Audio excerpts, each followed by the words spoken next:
Ako sa vám páči model Santa Fe? Škoda, že nie je moje. Tak mohutnosť určite, 4x4, v podstate štvorkolesový náhon.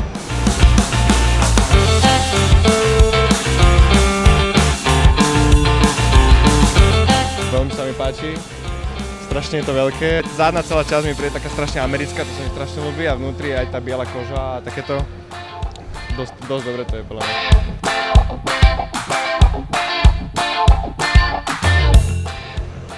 Ten Genesis môže byť celkom.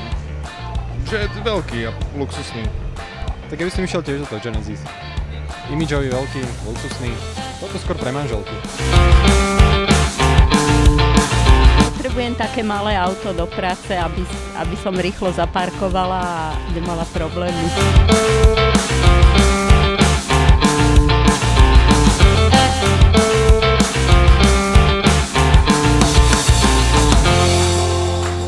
Ako ste sa dostali sem ako hosteska? Cez Facebook hlasovanie vyhrala som súťaž. Najmä stojím pri modeli, ktorý je najpredávanejší, je to Hyundai i30 a o ten je dosť veľký záujem.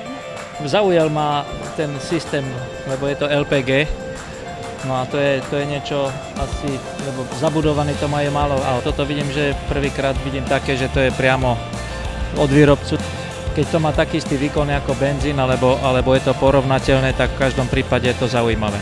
Aj tých LPG staníc dostatok, že není problém, že aj na dedine natankovať.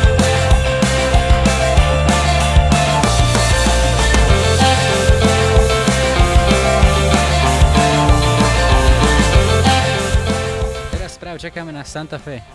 Také vyššie auto a na tie rozbité cesty sa to veľmi viacej hodí. Som si mal vyberať, ale zrejme to Santa Fe, už máme jedno terénne auto, takže predsa len človek sa s tým vyškriabie aj na lyžovačku, aj niekde k vode s tým môže ísť a tak. By som vyskúšal Hyundai i40 Business Edition.